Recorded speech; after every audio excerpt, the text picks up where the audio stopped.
Welcome back. మన దేశంలో ఈజీగా బహిరంగంగా ఎవరిని మోసం చేయొచ్చో తెలుసా? బ్యాంకుల్ని. అదేమిటి, బ్యాంకు దగ్గర అప్పు తీసుకొని తీర్చకపోతే ముప్పు తిప్పులు పెట్టి 3 చెరువుల నీళ్లు తాగిస్తారు కదా అనుకుంటున్నారా? కానీ ఒక్కసారి మేము చెప్పే లెక్కలు వింటే బ్యాంకులను ఎంత ఈజీగా మోసం చేయొచ్చో ఇట్టే అర్థమవుతుంది. బ్యాంకు నుంచి వేల కోట్ల అప్పు తీసుకొని కూడా దర్జాగా ఎలా ఎగ్గొట్టొచ్చో కూడా తెలుస్తుంది. కాస్తంత లౌక్యం ప్రదర్శిస్తే బ్యాంకుల నుంచి ఈజీగా తిరిగి కట్టాల్సిన అవసరం లేని రుణం ఎలా తెచ్చుకోవచ్చో తెలుస్తుంది. ఇలా చెప్పుకుంటూ పోతే మన దేశంలోని కార్పొరేట్ బ్యాంకులకు వేల కోట్లు కుచ్చుటోపీ పెట్టిన ఘనులు, ఉల్లంఘనులు ఎందరో ఉన్నారు. వాళ్లంతా ఏదో వ్యాపారంలో నష్టాలొచ్చేలా చేతులెత్తేస్తే పర్వాలేదు, కావాలని నష్టాలు చూపించి కొందరు, తీసుకున్నప్పుడు పక్కదారులు పట్టించి మరికొందరు, ఇలా చెప్పుకుంటూ పోతే మొత్తం అంతా కలిసి పట్టపగలు బహిరంగంగానే దేశాన్ని దోచేస్తున్నారు. తీవ్రవాదులు రహస్యంగా ఉంటూ దేశాన్ని నాశనం చేస్తుంటే వీళ్లు మాత్రం ఆధునిక సమాజంలో పెద్ద మనుషులుగా, బడాబాబులుగా తిరుగుతూనే దేశ ఖజానాకు కోట్ల కోట్లు కన్నాలేస్తున్నారు.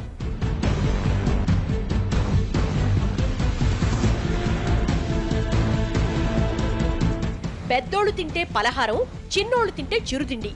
ఇది మన దేశంలో బ్యాంకులు కూడా అన్వయించుకోవాల్సిన సామెత. అవును, వ్యాపారాల పేరుతో వేల కోట్ల అప్పులు తీసుకుని ఆ తర్వాత కావాలనే చేతులెత్తేస్తే కార్పొరేట్లను బ్యాంకులు కాళ్లు పట్టుకుని మరీ బతిమిలాడతారు. అదే ఓ చిన్న చిరుద్యోగో, చిరు వ్యాపారో ₹1,00,000 అప్పు తీసుకుని సగం కట్టలేకపోతే ఏదో ప్రపంచ యుద్ధం వచ్చినట్లు రంకెలేస్తాయి. ఆఫీసు మీద పడి నానా రాద్ధాంతం చేస్తారు. ఇళ్లు పీకి పందిరేస్తారు. ఉన్న ఆస్తుల్లో బంగారాన్ని అమ్మేసి ఆ 30-40 వేలు తమ ఖాతాలో జమ చేసుకున్నదాకా బ్యాంక్ ఆఫీసర్లు నిద్రపోరు. కానీ అదే ఓ కోటీశ్వరుడో, ఓ సంపన్న వ్యాపారస్తుడో వేల కోట్లు కార్పొరేట్ లోన్ కింద తీసుకుని కనీసం వడ్డీ కట్టకుండా జల్సాలు చేస్తున్నా, లేక అసలుకే ఎసరు పెట్టినా, అదీ కాదని మొత్తంగా చేతులెత్తేసినా అప్పిచ్చిన బ్యాంకు పల్లెత్తు మాట కూడా అనదు, అనలేదు సరికదా, పైపెచ్చు బ్యాంకులే కాళ్లబేరానికి వెళతాయి. ఏం నమ్మకం కలగడం లేదా? ₹1,00,000 అప్పుకే కక్షగట్టే బ్యాంకర్లు వేల కోట్ల అప్పుల్ని చూసి చూడనట్లు వదిలేసి చర్యలేమీ తీసుకోరంటే నమ్మడానికి మనసొప్పకపోవడం సహజమే. కానీ తరచి చూస్తే ఇదే పెద్ద వాస్తవం. మన దేశంలో ఆర్బీఐ సాక్షిగా జరుగుతున్న బహిరంగ దోపిడీ. బ్యాంకుల నుంచి వేల కోట్ల అప్పు తెచ్చుకొని చివరికి నష్టాల్లో కూరుకుపోయామంటూ కల్లబొల్లి కబుర్లు చెప్పి చేతులెత్తేసే కార్పొరేట్ సంస్థలు దేశవ్యాప్తంగా కోకొల్లలు. ఇలాంటి విల్ఫుల్ డిఫాల్టర్లను బ్యాంకులేమీ చెయ్యవు, చెయ్యలేవు కూడా. బ్యాంకుల నుంచి వేల కోట్ల అప్పు తీసుకుని వాటిని తిరిగి చెల్లించే వీలున్నా చెల్లించకుండా ఎగవేసే వాళ్లను విల్ఫుల్ డిఫాల్టర్లు అంటారు. ఇలా ఎగ్గొట్టిన బడాబాబులు మన దేశంలో కోకొల్లలు. ముందు బకాయిలు 3-4 రకాలు. ఒకటి ముఖ్యంగా విల్ఫుల్ డిఫాల్టర్స్. అంటే ఒక 61,000 కోట్ల దాకా విల్ఫుల్ డిఫాల్టర్స్ అని చెప్పారు. అంటే కావాలని డబ్బులున్నా కూడా పే చేయని వాళ్ళు, కావాలని చేయని వాళ్ళు. ఎక్కడొక్కడైతే విల్ఫుల్ డిఫాల్టర్లు చేసి పబ్లిక్ కంపెనీలు వేరే కంపెనీలు సైఫన్ చేశారు డబ్బులు, అవి 60% దాకా ఉన్నాయని చెప్తున్నారు అవి ఎన్పిఎల్లో. అంటే ఏమిటంటే వాళ్ళు ఈ కంపెనీలో లోన్ తీసుకుని వేరే కంపెనీలకి అవి సైఫన్ చేశారనమాట. ఆ విధంగా సైఫన్ చేసినవి రికవర్ చేయడం కష్టం అవుతుంది సెక్యూరిటీ లేకపోతే. అచ్చంగా ఈ రూట్లోనే బ్యాంకుల్ని బురిడీ కొట్టించిన ఘనుడు విజయ్ మాల్యా. దేశంలో బ్యాంకుల నుంచి 6,900 కోట్ల అప్పు తీసుకున్న మాల్యా ఆ డబ్బుతో కింగ్ ఫిషర్ అనే సంస్థను స్థాపించాడు.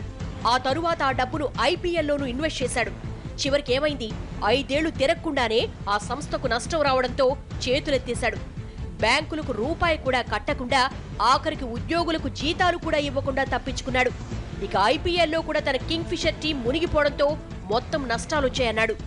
ఆఖరికి కింగ్ ఫిషర్ మాల్యా లాంటి విల్ఫుల్ డిఫాల్టర్లు దేశం కోసమైన డబ్బులు చెల్లించాలని సాక్షాత్తు Punjab national bank MD Usha Anantha Subramanyam చేతులెత్తి వేడుకున్నారంటే బ్యాంకుల పరిస్థితి ఎంత దయనీయంగా ఉందో అర్థమవుతోంది.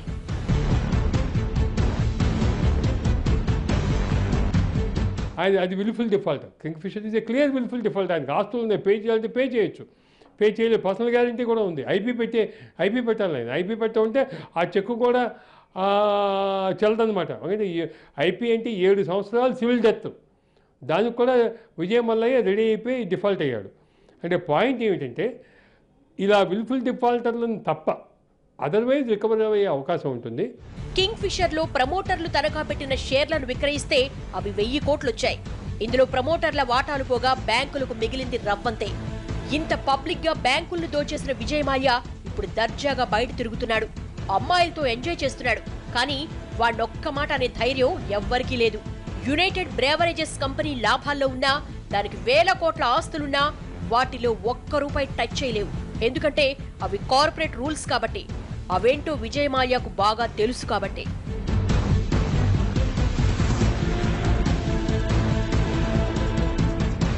తెలుగు రాష్ట్రానికి చెందిన ఓ పెద్ద ఇన్ఫ్రా సంస్థకి బ్యాంకుల్లో వేల కోట్ల అప్పుంది. కానీ ఆ సంస్థకు అంత స్థాయిలో ఆస్తులు లేవు. మరి అంత ఆస్తులు లేని ఆ సంస్థకు బ్యాంకులు అన్నే సప్పులు ఎలా ఇచ్చాయో దేవుడికే తెలియాలి. ఇలా కింగ్ ఫిషర్ మాదిరిగా వేల కోట్లకు బ్యాంకుల్ని ముంచేసిన సంస్థలు చాలానే ఉన్నాయి. విన్సమ్ డైమండ్స్ అనే సంస్థ 2600 కోట్లకు బ్యాంకులకు కుచ్చుటోపీ పెట్టింది. ఎలక్ట్రో ధర్మ్ అనే సంస్థ 2100 కోట్లకు బ్యాంకులను ముంచేసింది. జామ్ డెవలపర్ 1800 కోట్లకు, స్టెర్లింగ్ బయోటెక్ 1732 కోట్లకు, ఎస్ కుమార్స్ 1692 కోట్లు, సూర్య వినాయక ఇండస్ట్రీస్ 1446 కోట్లు, ఇస్పాత్ అలాయ్ 1360 కోట్లు, ఫరెవర్ ప్రీషియస్ జ్యువెలరీ 1254 కోట్లు బ్యాంకులు ఎగవేశారు. వీరిలో చాలా మంది ఆస్తులు భారీగానే ఉన్నా బ్యాంకులకు మాత్రం అప్పులు ఎగ్గొట్టారు. స్టెర్లింగ్ ఆయిల్ రీసోర్స్ అనే కంపెనీకి 41,000 కోట్ల ఆస్తులున్నా అది 1197,000 కోట్ల అప్పు ఎగ్గొట్టింది. ఇలాంటి కల్తీ కార్పొరేట్ సంస్థలు మన రాష్ట్రంలోనూ చాలానే ఉన్నాయి. Maybe as per the law అన్నీ కూడా ఫేక్ ప్రొవైడ్ చేసి, ఇంక్లూడింగ్ ఇన్కమ్ ట్యాక్స్ డీటెయిల్స్ కానీ అన్నీ కూడా returns, annual income tax returns అవన్నీ కూడా దీంట్లో ఇది ఒక చైన్, ఒక నెక్సస్ ఉంటుంది. ఒక ఈ ప్రాజెక్ట్స్ వర్క్ చేసే వాళ్ళలో అన్ని ఫేక్ ప్రాజెక్ట్ రిపోర్ట్స్ ఇవ్వడం, దానికి సంబంధించినవన్నీ కూడా తయారు చేయడం, అక్కడ లోకల్గా ఇన్ఫ్లుయెన్స్ చేయడం, పొలిటికల్ కానీ ఫైనాన్షియల్ కానీ ఇన్ఫ్లుయెన్స్ చేసి ముందు లోన్స్ తీసుకుంటాం. తీసుకున్న తర్వాత 1-2 నెలలు దాన్ని ఇబ్బంది లేకుండా కడతారు. సబ్సిక్వెంట్గా ఎందుకంటే వన్స్ ఫర్ ద పర్పస్ ఏదైతే లోన్ తీసుకున్నారో ఆ పర్పస్కి యూటిలైజ్ చేయకుండా ఆ ఫండ్స్ మిస్యూటిలైజ్ చేసి డైవర్ట్ చేసి ఇతర మార్గాల్లో ఇతర కంపెనీలకు కానీ ఇతర పనులకు కానీ డైవర్ట్ చేసినప్పుడు అది ఒక ఎన్పిఏగా అవుతుంది. ప్రస్తుత ఆర్బీఐ అంచనాల ప్రకారం దేశంలో కార్పొరేట్ కంపెనీ మొండి బకాయిలు 5 లక్షల కోట్ల వరకు ఉన్నాయి. బ్యాంకర్లు చేసేది లేక గతంలో వీటిలో 3,25,000 కోట్లను సీడీఆర్ చేశారు. 2008లో 39,000 కోట్లుగా ఉన్న మొండి బకాయిలు మార్చి 2013 కల్లా 1,64,000 కోట్లకు పెరిగాయి. అవి కాస్త 2015 నాటికి 3 లక్షల కోట్లకు పెరిగాయి. ఇక గడిచిన ఒక్క ఏడాదిలో వాటి సంఖ్య అధికారికంగా 4.5 లక్షల కోట్ల వరకు ఉంది. దేశంలో 4 పెద్ద ప్రభుత్వ రంగ బ్యాంకుల్లోనే 23,000 కోట్ల మొండి బకాయిలున్నాయి. 2014లో bank employees federation of India ఇలా లోన్లు ఎగ్గొట్టిన 1,129 మంది బిజినెస్ టైకూన్ల లిస్టు రిలీజ్ చేసింది. వీళ్లంతా 54,000 కోట్ల వరకు లోన్లు ఎగ్గొట్టారు. ఇందులో 2 తెలుగు రాష్ట్రాల పారిశ్రామికవేత్తలు ఉన్నారు. ఇక దేశవ్యాప్తంగా 10 కోట్ల కన్నా తక్కువ లోన్ తీసుకుని బ్యాంకులకు టోపీ పెట్టిన వాళ్ల ఎగవేతలు కూడా లెక్కలేస్తే అది 1,00,000 కోట్ల పైమాటే ఉంటుంది. ఇక 1 కోటి వరకు కార్పొరేట్ లోన్లు తీసుకుని ఎగ్గొట్టిన అందరు డిఫాల్టర్ల ఎగవేత 3 లక్షల కోట్లుంటుందని అంచనా. ఇంతకీ ఇంత సులువుగా అన్నేసి కోట్లు ఎలా లోన్ తీసుకోవచ్చు? వాటిని అంత సులువుగా ఎలా ఎగ్గొట్టొచ్చు? బ్యాంకర్లు మింగేసిన కార్పొరేట్ లోన్లను కక్కిస్తామంటున్నారు సరే, మరి ఆ అసలు కంట్రీ కార్పొరేటర్లకు అన్నేసి కోట్ల లోన్లు ఎలా ఇచ్చారో తెలుసా? ₹1,00,000 పర్సనల్ లోన్ కోసం కాళ్ళరిగేలా తిరిగే సామాన్యుడికి దక్కని సేవలు కార్పొరేట్లకు మాత్రం ఎలా దక్కుతున్నాయి? ఎవరి కోసం పనిచేయాల్సిన బ్యాంకులు ఎవరి కోసం పనిచేస్తున్నాయి? మన దేశ బ్యాంకింగ్ వ్యవస్థలో సొమ్మెవరిది, సోకెవరిది? అవును, మీరు నమ్మినా నమ్మకపోయినా ఇది ముమ్మాటికి నిజం. తిరిగి కట్టాల్సిన అవసరం లేదన్న ఉద్దేశంతోనే చాలా మంది కార్పొరేట్లు బ్యాంకుల నుంచి భారీగా లోన్లు తీసుకుంటున్నారు. తమ అధికార బలాన్ని ఉపయోగించుకుని బ్యాంకర్లతో లోపాయికారి ఒప్పందాలు కుదుర్చుకుని లోన్ వచ్చాక వాటాలు పంచుకుని చేతులెత్తేస్తున్నారు. నిజానికి ₹1 కోటి బిజినెస్ లోన్ ఇవ్వాలంటే కనీసం 2 నెలల ప్రాసెస్ ఉంటుంది. కానీ ఈ రూల్స్ అన్ని సామాన్యులకే. అసలు ఏ రూల్స్ పాటించకుండా అడ్డగోలుగా నెల రోజుల్లో 100 కోట్లకు పైగా బిజినెస్ లోన్లు ఇష్యూ చేసిన బ్యాంకులు, బ్యాంకర్లు కోకొల్లలు. మరి ఇంతలా వాళ్ళు హడావుడి పడేది వచ్చే డబ్బుల్ని పంచుకోవడానికే కానీ వ్యాపారం చేసి సంపద పెంచుకోవడానికి కాదు. చివరికి చేతులెత్తేస్తే చేసేది లేక బ్యాంకులే మాఫీ చేస్తాయన్న నమ్మకంతో ఇలా అడ్డదారుల్లో అందిన కాడికి దోచుకుంటున్నారు.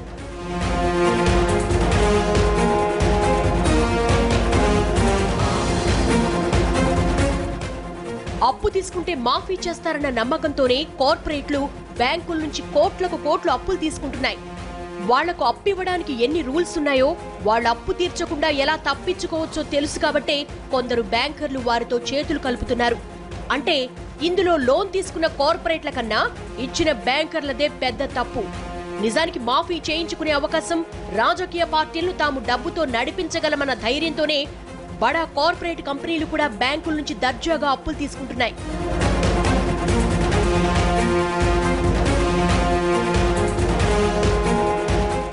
అప్పు తీసుకుని దాన్నెలా ఎగ్గొట్టాలో బ్యాంకర్లకు ముందే తెలుసు. అందుకనే వాళ్ళు కార్పొరేట్లతో లాలూచీలు పడుతున్నారు. దీనికి రాజకీయ నేతలు వంత పాడుతున్నారు. కొన్ని సందర్భాల్లో రాజకీయ నేతలే ఏకంగా బినామీ పేర్లతో కార్పొరేట్ల అవతారమెత్తి వేల కోట్ల లోన్లు తీసుకుంటున్నారు. మన దేశంలో అధికారంలో ఉన్న ప్రతిసారి చాలా మంది రాజకీయ నేతలు చేసే భాగోతం ఇదే. బ్యాంకుల నుంచి భారీగా లోన్లు తీసుకోవడం, ఆ సంస్థకు నష్టాలు చూపించి మళ్లీ లోన్లు తీసుకోవడం, ఆ తర్వాత CDR చేయడం, చివరికి వన్ టైం సెటిల్మెంట్ అంటూ సగం లోను తిరిగివ్వడం, మిగిలిన సగం అంతా కలిసి నొక్కేయడం. ఏ కార్పొరేట్ లోన్ భాగోతం చూసినా ఇదే అంతఃసూత్రం కనిపిస్తుంది. రుణాలు, వ్యవసాయదారులకు రుణాలు ఉన్నాయి, హౌసింగ్ రుణాలు ఉన్నాయి, పర్సనల్ రుణాలు ఉన్నాయి. అదే రకంగా కార్పొరేట్ రంగానికి కూడా రుణాలు ఉన్నాయి.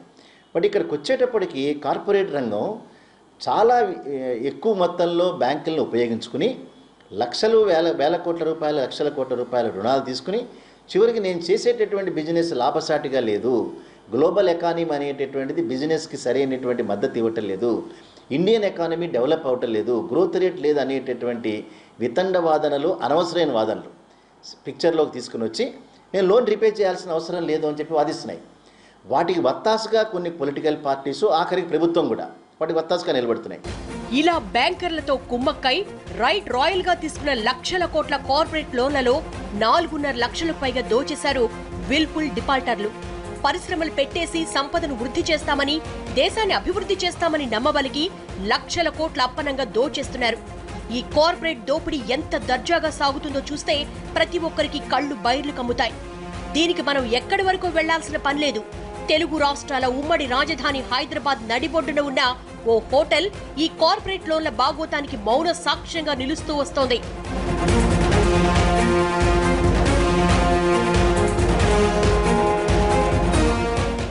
తెలుగు రాష్ట్రాలతో సహా కేంద్ర రాజకీయాల్లో చాలా పాపులర్ గా ఉన్న ఓ రాజకీయ నాయకుడు, సినీ పరిశ్రమకు అత్యంత ఆప్తుడైన ఓ పెద్ద మనిషి ఓ పెద్ద స్టార్ హోటల్ నిర్వహణ కోసం బ్యాంకు నుంచి 750 కోట్ల అప్పుగా తీసుకున్నారు. అందులో 50 కోట్లు పంచడానికి కేటాయించి మిగిలిన దాంట్లో ఓ 300 కోట్లు కైంకర్యం చేసేసుకున్నాడు. మిగిలిన 400 కోట్లతో హోటల్ కట్టాడు. ఈ బాగోతమంతా బ్యాంకర్ల ప్రమేయంతోనే జరిగింది. కాబట్టి ప్రస్తుతం కాగితాల్లో మాత్రం ఈ హోటల్ కట్టడానికి 750 కోట్లు ఖర్చు పెట్టినట్లు చూపించారు. కానీ ఇదెక్కడా బయటకు పొక్కకుండా జాగ్రత్త పడ్డారు.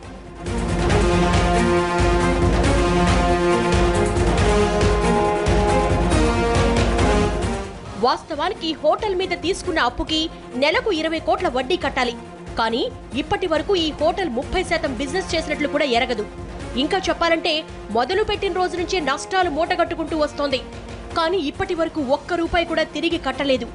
ఇప్పుడేమైనా అంటే 400 కోట్లకు వన్ టైం సెటిల్మెంట్ అంటూ కొత్త రాగాలు తీస్తున్నారు. ఒకవేళ దానికి బ్యాంక్ అంగీకరిస్తే 350 కోట్లకే సెటిల్మెంట్ అంటాడు. అంటే ఆ లెక్క ప్రకారం బ్యాంకులు 400 కోట్ల రూపాయల ప్రజాధనాన్ని ఈ మహానుభావుడు కొదులుకోవాలి. లేదు కాదు అని ఆస్తులు జప్తు చేసుకుని బ్యాంకర్లు హోటళ్లు స్వాధీనం చేసుకుంటే ఎలాగూ తాను ముందే నొక్కేసిన 300 కోట్లు మిగిలిపోతాయి. ఎలా చూసినా ఆయనకే లాభం. అంటే ఇప్పుడు బ్యాంకర్లు ఏం చేసినా, ఏ నిర్ణయం తీసుకున్నా నష్టపోయేది, పోవాల్సింది కూడా బ్యాంకర్లే. ఇలా కోట్ల రూపాయల ప్రజాధనం బహిరంగంగా అవినీతి పరుల జేబుల్లోకి వెళ్లిపోతున్నా ఎవ్వరూ పట్టించుకోరు, అడగరు. ఇలా బహిరంగంగా బ్యాంకుల నుంచి అప్పులు తీసుకొని వాటిని తిరిగి చెల్లించకుండా ఉండే విల్ఫుల్ డిఫాల్టర్లు కోకొల్లలు. కార్పొరేట్ డిఫాల్టర్స్ అంతా కూడా వేలాది కోట్లు బ్యాంకుల్లో రుణాలు తీసుకొని వాళ్ళంతా మా విలాసవంతమైన జీవితాలు గడుపుతున్నారు తప్పితే తిరిగి అప్పు చెల్లించాలనే స్పృహ వాళ్ళలో లేదు. అదే చిన్న రైతు కానీ, ఒక సామాన్య ప్రజలు కానీ బ్యాంకులో తీసుకున్నటువంటి రుణం చూసినట్లయితే, వాళ్ళ స్థితిగతులు కానీ, వాళ్ళ జీవన విధానం చూసినట్లయితే చాలా దయనీయ పరిస్థితిలో ఉంది.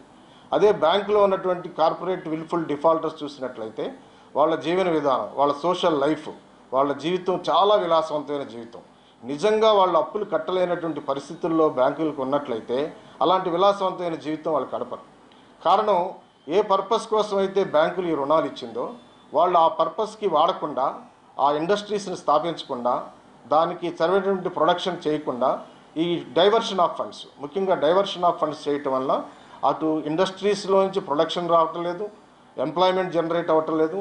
కేవలం వీళ్ళు మాత్రం బ్యాంకుల్లో తీసుకున్నటువంటి రుణాల వల్ల పెద్ద పెద్ద కోటీశ్వరులు అయ్యి విలాసవంతమైన జీవితం గడుపుతున్నారు. నిజానికి లోన్లు తీసుకోకుండా ఎవ్వరూ వ్యాపారాలు చేయలేరు, పరిశ్రమలు పెట్టలేరు. లోన్లు తీసుకోవద్దని కానీ లోన్లు ఇవ్వద్దని కానీ చెప్పడం మా ఉద్దేశం కాదు. కానీ బిజినెస్ లో అసలు మార్జిన్ పెట్టకుండా, తాము కూడా కొంత పెట్టుబడి పెట్టకుండా కేవలం బ్యాంకు లోన్ల మీదే ఆధారపడి ముందుకెళ్లాలని చూసేవాళ్లు మాత్రం భవిష్యత్తులో ఖచ్చితంగా విల్ఫుల్ డిఫాల్టర్లుగా మిగిలిపోతారు. నిజానికి కొన్ని సందర్భాల్లో రాజకీయ ప్రమేయాలతో ఇచ్చే కార్పొరేట్ లోన్లలో చాలా మటుకు ఇలాంటి విల్ఫుల్ డిఫాల్టర్లే ఉంటారు. ఇలాంటి వాళ్ల పేర్లను తమకివ్వాలని సుప్రీంకోర్టు ఆగ్రహం వ్యక్తం చేసింది. అడ్డు అదుపు లేకుండా అప్పులు చేసి చివరకు చేతులెత్తేసే విల్ఫుల్ డిఫాల్టర్ల మీద కఠిన చర్యలు తీసుకోవాలని తెగేసి మరీ చెప్పింది.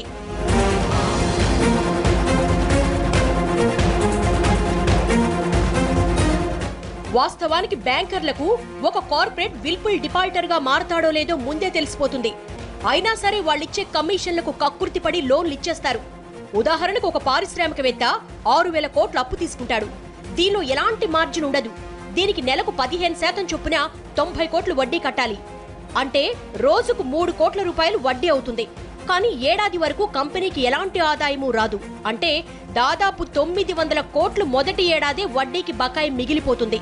ఈలోగా తీసుకున్న లోను వెన్న కరిగినట్లు ఖర్చయిపోతుంది. దీంతో అప్పు తీర్చలేక చేతులెత్తేసి విల్ఫుల్ డిఫాల్టర్ గా మారతారు.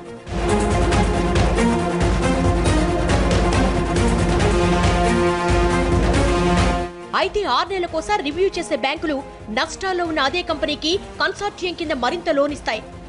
అందులో కొంత వడ్డీ కింద జమేసుకుంటాయి. ఈ మిగిలిన డబ్బు కూడా అతనే మింగేస్తాడు. ఆ తరువాత 6 నెలలు వాయిదాలు కట్టకపోతే కాళ్ల బేరానికి వెళ్లి ఆ లోన్ను సీడీఆర్ చేస్తాయి. అప్పటికీ కట్టకపోతే ఆ లోను నిరర్ధక ఆస్తులు, మొండి బకాయిలుగా పరిగణిస్తాయి. ఆ టైంలో చచ్చినవాడి పెళ్లికి వచ్చిందే కట్నమన్నట్లు 1 టైం సెటిల్మెంట్ కి వెళ్తాయి. అవసరమైతే మళ్లీ లోన్లు ఇస్తాయి. అవి కూడా అంతా కలిసి తినేస్తారు. ఇలా ఏళ్లకేళ్లు ఈ ప్రాసెస్ గుట్టుగా నడుస్తోంది. చివరకు వన్ ఫైన్ మార్నింగ్ లోన్ తీసుకున్న వ్యక్తి ఐపీ పెట్టడమో లేక విల్ఫుల్ డిఫాల్టర్ గా మారడమో చేస్తాడు. అయితే ఇలా కంపెనీకి నష్టం వస్తుందని సదరు బ్యాంకర్లతో పాటు లోన్ తీసుకున్న వాడికి ముందే తెలుసు. అయినా సరే అందరూ జనం సొమ్ము దోచుకోవడానికి కుమ్మక్కైపోతారు. అసలు పరిస్థితి ఇంత దారుణంగా ఎందుకు దిగజారిపోయింది? ఓ షార్ట్ బ్రేక్ తర్వాత చూద్దాం.